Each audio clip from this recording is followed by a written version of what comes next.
Radioactive waste management is too important a public health issue to be dominated by politics. But that's what's happened, and good science and international best practice principles have been sacrificed. It's too critical a priority for only half-hearted and half-baked solutions, driven by ignorant federal political debate, but that's exactly what we've had so far. And it's too central a legacy we leave to future generations to be lied to about, but that's what's happened. And as Michael said, conflating a nuclear medicine service in this country with the necessity for a waste dump, much less a nuclear reactor, is an absolute furphy. Now, why am I particularly interested in this? Well, I come at it from several angles. As a member of the Radiation Health Committee of PANZA, which is the Australian Radiation Protection and Nuclear Safety Agency, I was part of the committee that formulated the radioactive waste classification system in this country, based on the relevant International Atomic Energy Agency safety standard. So I come at it from a scientific background, but I come at it also from the background that says I know the classification system and I know how each category of radioactive waste needs to be managed. I also come at it from a position as a medical practitioner. This is a public health issue. Ionising radiation is a known carcinogen, and the whole idea of radioactive waste management is to protect the public and the environment from the harmful effects of ionising radiation, both for now and into the distant future. And of course there's also a parallel security function. And as I've pointed out, there's a third issue, and that's the fact that I'm quite annoyed that my profession, nuclear medicine, is being misused as a battering ram to put through bad legislation and thus ensure bad outcomes. So my key messages are, firstly, that muckety will only be, or the proposed repository, at this stage only muckety is on the cards, will only be a low-level waste disposal solution. The more hazardous intermediate level waste will only be stored there. That's bad. That's bad, because the more hazardous stuff is the one that needs to be really disposed of, and that's not what the proposed legislation delivers. Secondly, it's debatable whether the proposed repository at Muckety actually is the best site. Now, it doesn't need to be the best site, it just needs to be an adequate site. But the point is, over 30 years, why has Muckety never even been brought up before? If it really is such a good site, why have we not heard of it before? And the third one is, my take-home message is that it's got nothing to do with nuclear medicine, or very little. Okay, so let me give you a brief overview of radioactive waste classification. I think it's important to understand this to really get a handle on the facts in this debate. And my apologies to the non-medical or non-scientific people in the audience. As a scientifically trained person, I tend to run away, the science tends to run away with me, and I tend to leave people behind. So I will go slowly, and if you have any questions, please save them for the end, and I hope I don't lose too many people along the way. So let's look at this classification system. On the left side, we have what's known as the activity content, how intense, if you like, the radioactivity is. Here is the half-life. Half-life is basically how long does it take for a lump of radioactive waste to decay to half its intensity. So as you can see, you can have very active stuff, but if the half-life is very short, then it's not so bad. If it's got a very long half-life, you don't need very much activity to be worried about it, because it's going to be around in the environment for a long time. So that needs to be taken care of. So let me quickly go through these categories. Exempt waste is basically waste that has a radioactive content that is so low that it's not considered an appreciable hazard to the environment. The next level is very short-lived waste. This is waste that decays so quickly that it becomes exempt waste. What falls into this very short-lived waste? Well, most nuclear medicine falls into that short-lived waste. 90% of diagnostic nuclear medicine procedures employ an agent called technetium-99m. Its half-life is 6 hours. In 24 hours, it only has about a 16th of its activity. Most of this stuff just sits in the department in a lead-lined container, and then after a few days, it gets flushed down the system. If it's contaminated gear, it gets burnt or it gets stored somewhere before it becomes exempt waste, and then it's just disposed of in the normal system. Like I said, 90%. This 500,000 stuff that 500,000 procedures that Minister Ferguson is talking about that we need a dump for, 90% of them, just on that one isotope, will never even get a look in. It'll never get to the highway, much less travel interstate. to a national repository. So there's the lie number one. The other 10% are various other isotopes. They've got longer half-lives, but for this category of very short-lived waste, the cut-off is 100 days. We don't actually use anything beyond about 74 days half-life in nuclear medicine, diagnosis and therapy. In fact, iridium-192 has a half-life of 74 hours. It's used in cancer therapy. We use them in little beads, and these little beads are either inserted in tumours or they're put over the top of skin tumours, and it delivers radiation and the cancer is treated. Radiotherapy.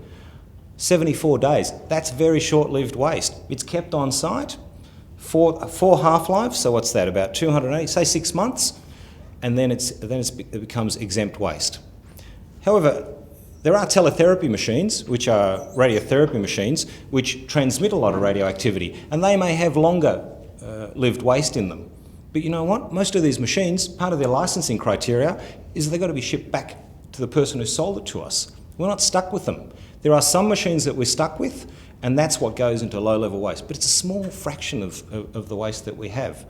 This is an absolute furphy.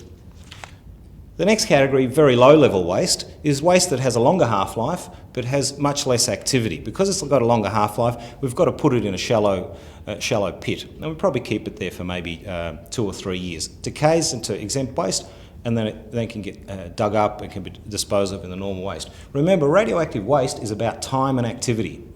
If you can keep it long enough, it'll decay, much like a battery decays over time, into virtually no activity. The real hazard is with low-level waste, and that requires robust isolation and containment for a few hundred years. And the cut-off there is 40 years, a half-life of 40 years. How much does nuclear medicine involve waste in that category? Virtually nothing. Virtually nothing. We have some legacy waste that sits uncomfortably in that category, but since 1975 we haven't used radium. There's several sources that were imported in old radiotherapy machines. They've become orphan sources because the manufacturers have gone out of business and we're stuck with them. But these are far and away the exception. Okay? I'm not saying there's no nuclear medicine waste that requires a repository, but this is a marginal call for it. And I'll go through what actually requires a repository. So the low-level repository requires 300 years isolation from the environment and people. That's the cut-off. After 300 years, it's what we call institutional control. If during that 300 years where it poses a hazard, there must be institutions, bodies that oversee it, security functions, make sure that the facility is securely intact and that there's no chance of human intrusion. After 300 years, basically you forget about it because the stuff has decayed. All that remains is a little plaque reminding us of our environmental vandalism that we accumulated this waste for several hundred years. But that's all that remains of the low-level waste. So the way that's treated is in engineered trenches, and I'll show you pictures of this a little later. Engineered trenches, they're sealed, filled with topsoil, and that's the international best practice. There's quite a few low-level waste disposal dumps around the world. Here's the real problem though, intermediate level waste. Highly hazardous waste. It requires isolation for, any guesses, anybody? Throw me a figure of years. 1,000. It's the second person today that said 1,000. Try 10,000. 5 to 10,000 years. Radium, for example, most of which has been used in industry and research, has a half-life of 1,600 years. So if we go to 4 to 8 half-lives, we're looking at close to 10,000 years. We have a radium burden in this country. It's a legacy of radiotherapy in the first half of last century, but the NHMRC stopped it in 1975, saying it was too hazardous on occupational grounds and preparation. People used to do it by hand. They used to fill these little gold beads with radium. And while that was happening, it was releasing radon gas, and people were inhaling all the polonium, which causes lung cancer down the track. There is a basement at the Peter MacCallum Hospital in Melbourne that houses radium, some from medicine, but most of it from industry. It's a teletherapy bunker. That is the Victorian interim intermediate level waste repository. And I guarantee you nobody wants to walk in there because those walls are lined with polonium and nobody wants to be exposed to that. Because it gives off gas, you can't even seal it hermetically. It's that dangerous. But most of that is not medicine. That's the important thing to remember. It's in a hospital because it's got a secure facility at the basement. The other site in Melbourne, believe it or not, is in the Bio 21 building at University of Melbourne, right next door to the chemistry building, which houses heaps of organic solvents and other explosive materials. Okay, this is the research stuff that's been housed there, not nuclear medicine, research stuff. That's the intermediate level waste. That's what really I and ARPANZA, and I hesitate to add that I don't speak on behalf of ARPANZA tonight, that's what we're concerned about. International best practice says you must have a disposal solution for that. But what's going to happen at Muckaty is not a disposal solution. You know what they're going to do? They're going to put it in a big secure garage and they're going to keep it there. When ARPANZA said to the Department of Resources, Energy and Tourism, look, that isn't good enough, that breaches international best practice, DRET said, basically, butt out. This is a decision of the proponent, not of you to make. So we believe, this is DRET saying, we believe we should keep this stuff there indefinitely. Not we will devise a disposal solution. We don't believe a disposal solution is required. We'll keep it indefinitely. So remember, I said that it's got to be isolated from the biosphere for up to 10,000 years. Okay, how long is it going to be in a warehouse? 10 years, 20 years, 100 years, 200 years? Who knows? This is indefinite postponement. Let some poor bunny generation beyond us deal with the problem. That's bad practice. That is bad radioactive waste management. And that's the real kicker here. That's what we really should be outraged about. As Territorians, you should be outraged about this because all this waste is coming from outside of the territory, will be housed in the territory, but will not be disposed of in the territory. I distinguish between storage. Storage is where you put something in a place, but not permanently disposing it. Disposal is where you put it in, never to get it out. This is housing the waste. Okay? So the people of the territory are going to be exposed to hazardous waste that is not being disposed of. Furthermore, the people on Muckaty land, the traditional people, and I suspect the advocates of this, the ones who have done the deal, probably aren't even aware of how hazardous this stuff is because it's going to be put in a store. It won't be disposed of.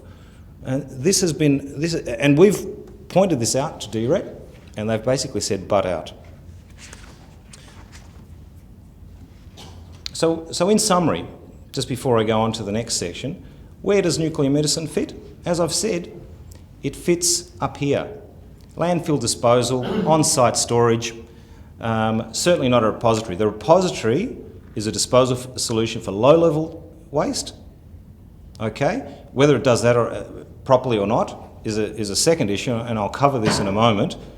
But I suggest to you that even Muckaty, if you look at the 4 sites in the Northern Territory, is not the best site, and I'm not an advocate for any of them, I might add, but I'm just saying if it were dealing with it only on scientific grounds, you wouldn't be picking Muckaty anyway.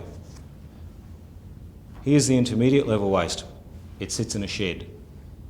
Let's look at the inventory of radioactive waste in this country, because this will give us an idea from another angle how much nuclear medicine waste is contained in it. As I've said already, I think it's pretty much bugger all, but let's have a look at it. Okay, so we've got about 4,500 cubic metres of waste, of which 88%, most of it is low-level waste. 12% is the more hazardous intermediate level waste. However, this hides the truth that the intermediate level waste is more hazardous, so don't be fooled by the proportions. It doesn't represent the danger. Let's break down the low-level waste. And the reason I've broken it down into Commonwealth and states and territories is that nuclear medicine is a state and territory function. So if the waste that was going to the repository was going to be nuclear medicine related, it would feature in this red section here. But it's only 5%. 95% of it is Commonwealth waste. So already we know something's fishy going on here.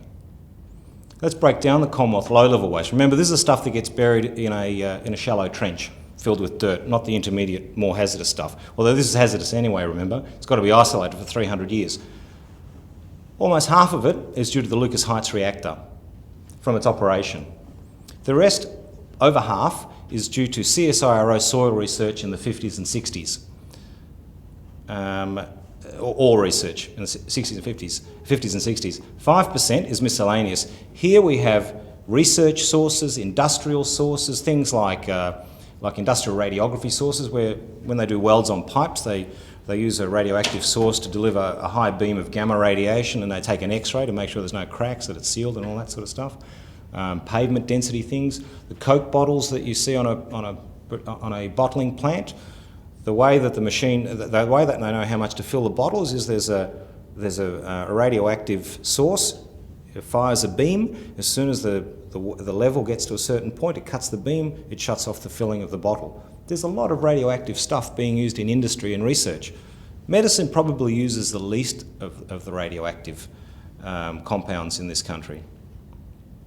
Okay, intermediate level waste, the hazardous waste. Once again, 81% is Commonwealth waste.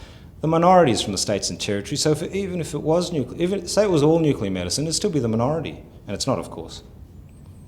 Let's look at the Commonwealth intermediate level waste. Most of it, 61%, comes from the reactor. 39% is due to mineral sands processing, full of thorium and uranium. It's stuck there. It happened once upon a time last century. It's never going to happen again, but we're stuck with the legacy of it. Let's look at, so that's how much we've got so far. What about annual production? Commonwealth waste, 40 cubic metres, or 35 plus cubic metres a year, of which a small amount is intermediate level waste. But like I said, don't be misled, this is most of the hazard. This is still significant hazard, but that's where the hazard is. States and territories, only about 5. Okay, why the difference? ANSTO, the Lucas Heights reactor. Once again, intermediate level waste, ANSTO, the Lucas Heights reactor. You're getting a theme here? This dump is about the Lucas Heights reactor. It's not about nuclear medicine. Now granted, the reactor produces some radiopharmaceuticals, but it's a side business. It's a small proportion of what the reactor does. It's a research reactor. Lucas Heights makes its money from neutron beam research and irradiation services to the private sector. They make a lot of money from making high-grade, world-quality silicon that's doped with phosphorus. It's sought after around the world. It's one of the best there is. That's fine, good luck to them, but that's what they do. That's where they make their money. The nuclear medicine production is a side business. It only, and in fact it's also heavily subsidised, it only covers about 10 to 15% of its costs. Here's waste. The green is operational waste from the Lucas Heights reactor. The red is decommissioning and the blue is spent fuel. Now, although the spent fuel is the lesser amount of the waste, it's what's actually providing the impetus for the government to do something. The federal government is scrambling, they're panicking, and of course when you panic you make bad policy decisions. The first lump of waste that's coming from overseas is coming from Scotland and then France.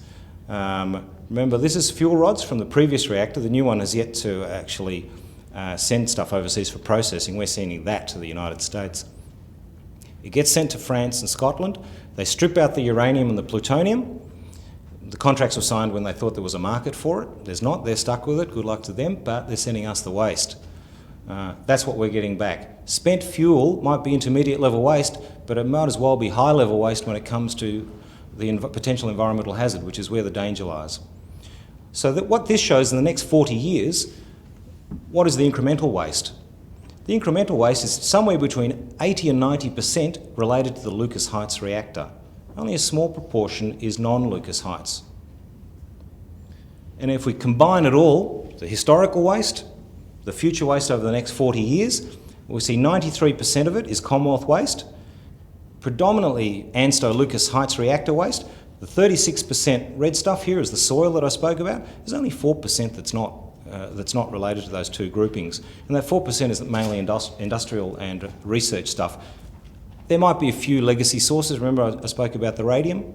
That's a very small proportion. And if we look at the intermediate level waste, the stuff that's going to be housed effectively in a shed, once again mostly Commonwealth waste and mostly ANSTO waste. The red stuff here is once again the mineral sands processing with uranium and thorium. Just some of the byproducts, I'll skip those, I've gone over them. Can you believe they actually used to make static eliminators made of polonium? So you'd wipe them on an LP and you'd stop dust sticking to your vinyl LP. I mean, what would happen to these sources? They've got half-lives of 1,000 years. You just can't toss it in the tip. Just really quickly, non-ANSTO waste. The two things I want to point out. 50% of this is americium and beryllium. These are industrial sources. They use them in borehole logging. Borehole logging is when you sink a really big hole in the ground, up to kilometres, you drop an intense neutron source, and you're looking for oil and gas and shale. And by the patterns of the reflectivity, they determine whether there's oil and gas in those depths. That's where most of the radioactive waste comes from a lot of these sources. And unfortunately, we've yet to license these things so that they have to get sent overseas, unlike the teletherapy, cancer therapy machines, which must be sent back to their sender, so we never have to deal with the waste. That's the next project, I think, for our Panzer. I'll skip this. I just wanted to point out here radium, which has often been pointed out as uniquely medical, is probably only half is medical, and it only comprises about 3 to 4% of the non-reactor waste. So once again, the nuclear medicine argument falls flat. I just want to show some diagrams. This is a low-level waste repository cross-section. These are the barrels of radioactive waste.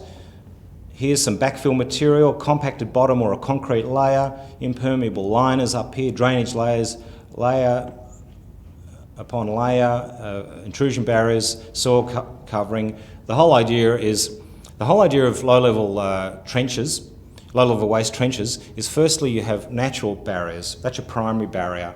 So you don't actually put it anywhere. You must put it in a site where it's protected from the natural barriers. The enemies of radioactive waste are wind and water. You want to stop the water getting to it, because what happens? It corrodes the barrels, for example. It leaches the radionuclides. They get out into the groundwater. They get into the food chain. So if that ever fails, if the engineered barrier ever fails, the natural barriers impede it. And how you do that is if you have heavily clay-laden soil. The clay soil at Makati is not great. It's not bad, but it's not great. Much heavier clay elsewhere. Then the engineered barrier is the second line of defence. This is just a schematic 3D. There it is, all on the ground there. These are the layers over the top. So I hope so far I've expunged the thought that this repository is about nuclear medicine. That you realise that the repository is synonymous with having a research reactor at Lucas Heights, and that the purpose of the research reactor is to maintain a level of nuclear expertise in this country. But nobody will tell you that. They'll tell you it's about cancer and saving lives. They'll also tell you that the repository is the solution to all our problems. And of course it's not. So what is international best practice? The general strategy for the management of Australia's radioactive waste has been to establish a facility for near-surface disposal of low-level waste, as I've said, and to indefinitely store intermediate-level waste. That's never changed. Nobody has ever proposed, in the last 30 years of trying to find a location for this waste, how we deal with a permanent solution to our waste. And that's a shameful state of affairs. It's important that government policy and strategy, though, for radioactive waste considers developments in international best practice, which is not what we're doing at the moment. In particular, the guidance and safety standards published by the International Atomic Energy Agency are critical here. We should be mindful that Australia actually participates in the IAEA committees involved in developing these international safety standards. You know, we talk the talk, we have to walk the walk. Australia is also a signatory to the Joint Convention on the Safety of Spent Fuel Management and the Safety of Radioactive Waste Management. This is a legally binding international treaty. We have to abide by it. What have we done? We've snubbed our nose at it. The rapporteur for the Joint Convention in 2009 criticised Australia for not having a disposal solution for its intermediate level waste. So what happens? Is there a solution on the cards? Is there a disposal solution? No. The regulations, the requirements as part of the Joint Convention are absolutely crystal clear. You cannot have a store without a disposal solution. What's being proposed at the moment is no store. How do we achieve that outcome? Well, for starters, I suggest we need an independent radioactive waste management authority that is as far removed from the politics of the day and considers only best practice, best science, with a view to consultation at a grassroots level. All stakeholders are involved. This is what happens overseas, and this is what should be happening here. These are overseas countries that have succeeded. I'm talking about Finland and Sweden. I might add, I'm not an advocate for nuclear power, which is what they've done, but if you really had a radioactive waste problem, then you've got to look at these countries to realise how critical a proper solution is. Because remember, a nuclear reactor produces 5,000 cubic metres of low-level waste every year. This is our total waste, accumulated legacy waste. It also produces 25 tonnes of high-level waste. Remember the Umpner report? Said, the Ziggy-Switkowski report that said that we needed 50 reactors by 2050? This woeful, pathetic report mentioned nothing about how we dispose of all that waste. Do the math, 50 times 5,000 every year. That's how much low-level waste would be required. So 50 times Australia's waste every single year, plus also 50 times 25. Anybody doing the math here? 50 times 25 tonnes of high-level waste. They wanted that without a disposal solution. International best practice says you need a cradle-to-grave strategy. You speak to anybody at our Panzer, and anybody of repute, and our new CEO came from Sweden, so he oversaw the radioactive waste management there, and I hesitate, I'm not speaking on his behalf, but he will be the first to tell you that you do not set up a reactor, you do not set up a nuclear industry unless you've got a cradle-to-grave strategy. You've got a disposal solution already mapped out before you fire that first neutron through that pile of uranium. Strong, transparent regulatory oversight of the highest order is required to provide public confidence that any health, environmental and social issues in radioactive waste management are being addressed. The technocratic and political dominance of radioactive waste management in Australia has led to profound mistrust and hostility. Politicians who use misleading, emotive and dishonest statements to force their will undermine the needs of a well-informed polity and lead to poor decisions and poor policy decisions and outcomes. This runs counter to overseas experience, where it's evident that progress is born out of the failure to find solutions to the problem of radioactive waste management in pretty much every country. The top-down, unconsultative, even arrogant approach of decide, announce, defend, this is what we've got here, which imposed radioactive waste facilities on unsuspecting communities, was rejected by people around the world. You know what actually spurred good radioactive waste management practices? The nuclear power companies, because they saw their industries were under threat. Then regulators with foresight realised this wasn't going to work, because the people who were meant to be protected were not being protected.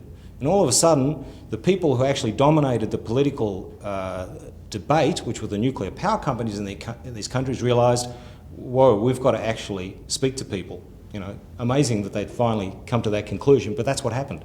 So what happens overseas in well-advanced countries is you have stakeholder engagement from the outset. They took on anti-nuclear groups, nuclear-free groups, they took on community groups, everybody, and they said, look, here is our waste problem. Let's work together. How can we manage it? We don't want to put it where it's not wanted. We refuse to put it where it's not wanted. We will not put it where it's not wanted. Legislation was implemented to forbid any waste dump being imposed on anybody. Now, you might think that's some sort of Pollyanna process, but if you think about it, how else would you do it? You couldn't possibly engage a community and do what's right for that community unless they were part of the decision. But where's the community consultation? Where's the grassroots bottom-up approach in this country? It's nowhere to be seen. It's opacity, lack of transparency, lack of accountability, and furthermore, lies and deceit as the nuclear medicine line gets put out. The point is with nuclear medicine is that although some of the waste is due to the reactor at Lucas Heights, most of the reactor's waste has got nothing to do with nuclear medicine. The way we move forward is we have to decouple nuclear medicine radioisotopes from from reactors. Now, there may be an argument for having reactors in various countries. I don't want to go down that path, because here tonight I'm trying to address the issue of how we address our problem of radioactive waste management. Personally, I think the more nuclear-free we go, the better a legacy we leave for future generations. But that's beyond the scope of my talk. Canada, which is hardly an anti-nuclear nation, remember, they have a vertically integrated industry for mines right through to nuclear power. They used to sell reactors. They were the biggest manufacturer of radioisotopes in the world, accounting for 40% of the isotopes, had an inquiry. They've decided they're going to shut down their isotope reactor in 2016. They're going to go for accelerated production. And here's why. They said, the government's response was, they point blank excluded building a new reactor. They said a new research reactor was a very expensive piece of infrastructure that could not be justified based on isotope production alone. Isotopes will only pay for 10 to 15% of their production costs. Waste liabilities for a dedicated isotope production reactor would be significant and again difficult to fully recover. Remember, Lucas Heights is not a dedicated isotope production agent. But here's the real kicker, and this was the argument that was used to why we needed Lucas Heights. Remember, Lucas Heights, the new reactor at Lucas Heights Opal, was sold to us on the premise that we needed security of supply. You know, somehow like we can't import radioisotopes. It's like saying we can't have television unless we make our own televisions. It's a nonsense argument. But here's what the Canadian government said about this sustainability and security argument. They said replacing one piece of a linear supply chain, such as simply replacing the NRU, which is their reactor, with another reactor, would do little to develop the diversity and redundancy that the panel believed were critical for ensuring security of supply. In other words, we're not building a reactor because we want security of supply. The lesson learned is that the more should be done to create cross-linked and distributed supply chains that are not as vulnerable to single-point failures. An announcement that a new research reactor would be built in Canada to produce medical isotopes would discourage investment in alternative sources of supply, both in Canada and in other countries.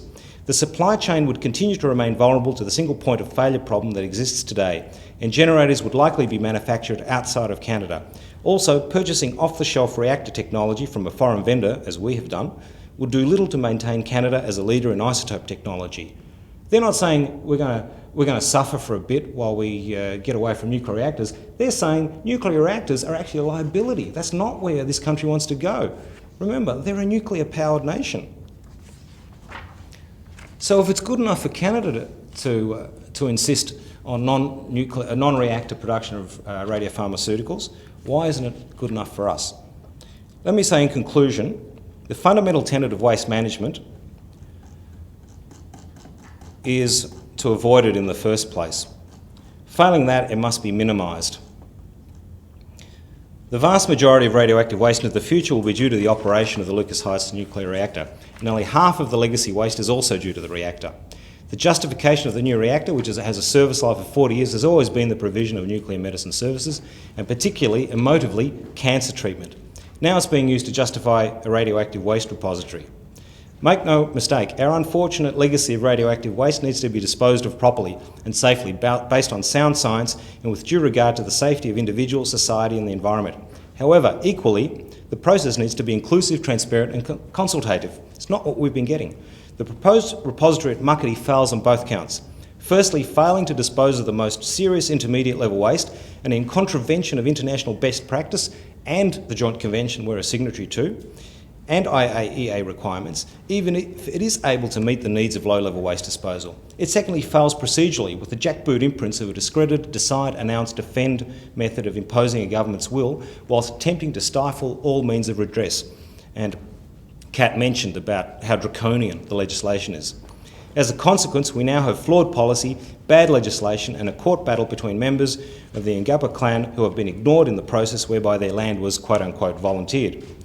Meanwhile, Minister Ferguson continues to dishonestly and misleadingly chant the emotive and disgraceful mantra that lives are at stake and the dump is therefore necessary on these grounds. On September 7, 2006, the then Resources spokesman Martin Ferguson warned his colleagues to stop scaremongering over radioactive waste and back a low-level nuclear waste centre. He should have taken his own advice regarding scaremongering. As a consequence of his methods, the government has lost credibility for radioactive waste management in Australia. What we need is honest and transparent policy bodies, legislation that's based on world's best practice and adequate funding through an independent body to handle our radioactive waste. But most importantly, we need the government to stop lying to us and misrepresenting the medical profession. We also need to reassess the need for a nuclear reactor. Now, not waiting for 40 years' time, when the Opal reactor has reached its usable life and the same old arguments about nuclear medicine, cancer therapy, and we'll all die if we don't have another nuclear reactor. And by the way, we need a few $1 billion of taxpayers' money to subsidise our cosy little nuclear club. We need perhaps to actively research, perhaps jointly with Canada, the non-reactor production of predominantly molybdenum and technetium with a view to transitioning to a non-nuclear source of radiopharmaceuticals. The vested interest at ANSTO, Lucas Heights, should not have carriage of this process. Thank you.